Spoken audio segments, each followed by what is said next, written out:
Hi friends, welcome to my channel. இன்றைக்கி நம்ம வீடியோவில் பார்க்க போகிற ரெசிபி கோவக்காய் கிரேவி சுவையாக எப்படி செய்யணும்னு பார்க்க போகிறோம். ரொம்ப அருமையாக இருக்கும். இந்த கோவக்காய் கிரேவி இந்த மாதிரி ட்ரை பண்ணி பாருங்கள். கோவக்காய் பிடிக்காதவங்களுக்கு கூட இந்த மாதிரி நீங்கள் கிரேவி செய்து கொடுத்தீங்கன்னா ரொம்ப விரும்பி சாப்பிடுவாங்க. இந்த கோவக்காய் கிரேவி பார்த்திங்கன்னா சப்பாத்தி, இட்லி, தோசை, ரொட்டி, பூரி, பரோட்டா இது எல்லாத்துக்கும் ரொம்ப அருமையாக இருக்கும். சுட சுட சாதத்தில் கூட போட்டு சாப்பிட்லாங்க. இந்த சத்து மிகுந்த கோவக்காய் கிரேவியை நீங்களும் செய்து பார்த்துட்டு எப்படி வந்துச்சுன்னு கருத்துக்களை ஷேர் பண்ணுங்கள். இந்த வீடியோ உங்களுக்கு பிடித்திருந்தால் லைக் பண்ணுங்கள், ஷேர் பண்ணுங்கள், சப்ஸ்கிரைப் பண்ணுங்கள், கமெண்ட் பண்ணுங்கள். மேலே குக்கர் வச்சுருக்கேன். இதில் 1 டீஸ்பூன் அளவுக்கு எண்ணெய் சேர்த்துக்கலாம். இதில்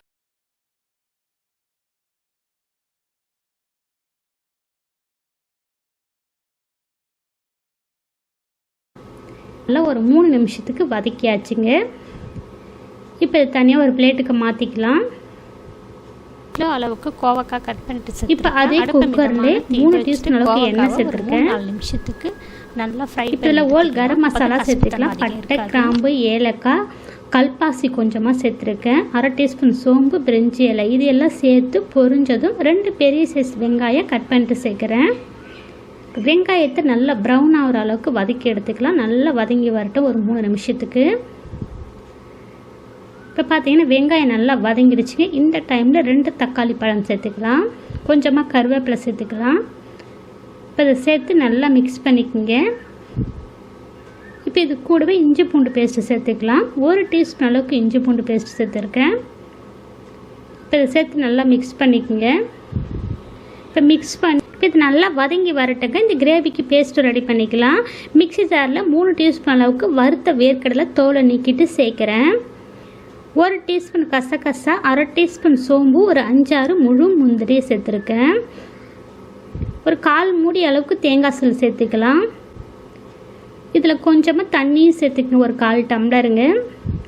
காரத்துக்கு 2 பச்சை மிளகாய் இதோட சேர்த்துருக்கேன். இப்போ இது நல்லா நைஸாக எந்த அளவுக்கு பேஸ்ட்டாக அரைக்க முடியுமோ அந்த அளவுக்கு அரைச்சி எடுத்துகிட்டு வரலாங்க. இப்போ பேஸ்ட்டாக நல்லா அரைச்சாச்சுங்க. இது இருக்கட்டும்.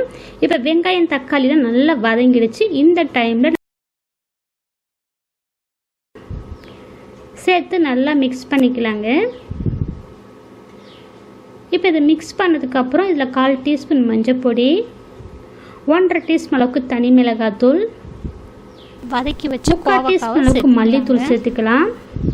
1/2 டீஸ்பூன் அளவுக்கு கரம் மசாலா.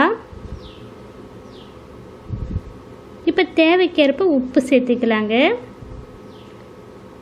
உப்பு சேர்த்து அடுப்பை சிம்மில் வச்சுருங்க. மசாலா சேர்த்ததுக்கப்புறம் அப்படியே அடி பிடிக்கிற மாதிரி இருக்கும். நல்லா மிக்ஸ் பண்ணிக்கங்க சிம்மில் வச்சு. இப்போ இதை நல்லா மிக்ஸ் பண்ணதுக்கப்புறம் இதில் நம்ம அரைச்சி வச்ச பேஸ்ட்டையும் சேர்த்துக்கலாம். இப்போ அடுப்பு சிம்மிலே வச்சிங்க. ஏன்னா இந்த பேஸ்ட்டு சேர்த்ததும் இன்னும் ரொம்ப அடிப்பிடிக்கும். நம்ம முந்திரி கசகசா சேர்த்துக்கிறதுனால இதை நல்லா மிக்ஸ் பண்ணதுக்கப்புறம் இதில் தண்ணி சேர்த்துக்கலாங்க. 400 ml தண்ணி சேர்க்குறேன். தண்ணி கொஞ்சம் ஜாஸ்தியாகவே சேர்த்துக்குங்க. நம்ம வேர்க்கடலை, கசகசா, முந்திரி சேர்த்துருக்கோம். எல்லாமே நல்லா திக்காகுங்க கிரேவி. அதனால் தண்ணி கொஞ்சம் ஜாஸ்தியாகவே சேர்த்துக்குங்க. இப்போ தண்ணி சேர்த்து நல்லா மிக்ஸ் பண்ணி 1 நிமிஷம் அப்படியே கொதிக்க விடுங்க. கொச்சி வரட்டுங்க. இப்போ பாருங்கள் சலசலன்னு கொதிக்குது பாருங்கள். இப்போ ஸ்டவ்வை சிம்மில் வச்சுடுங்க. சிம்மில் வச்சுட்டு நல்லா மிக்ஸ் பண்ணிக்கோங்க. இப்போ மிக்ஸ் பண்ணதுக்கப்புறம் குக்கர் மூடி போட்டுக்கோங்க. மூடி போடும்போது விசிலை எடுத்துடுங்க. மூடியை நல்லா குக்கரில் ஃபிட் பண்ணிவிட்டு அதுக்கப்புறம் விசில் சேர்த்துக்குங்க. இப்போ விசில் போட்டதுக்கப்புறம் அடுப்பை மீடியம் ஃப்ளேமில் வச்சு 2 விசில் விட்டுடலாங்க. இப்போ 2 விசில் விசில் கட் ஃபுல்லாக அடங்கினதுக்கப்புறம் ஓப்பன் பண்ணுறேங்க. நம்மளுடைய கோவக்காய் கிரேவி ரெடி ஆயிடுச்சுங்க.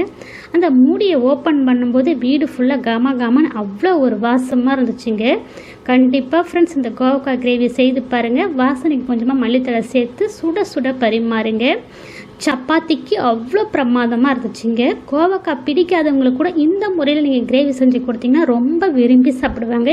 இன்னைக்கு கோவக்காய் வாங்கினாலே எப்பவும் இந்த முறையில் தாங்க செய்வீங்க. அவ்வளோ ருசியாக இருக்குங்க.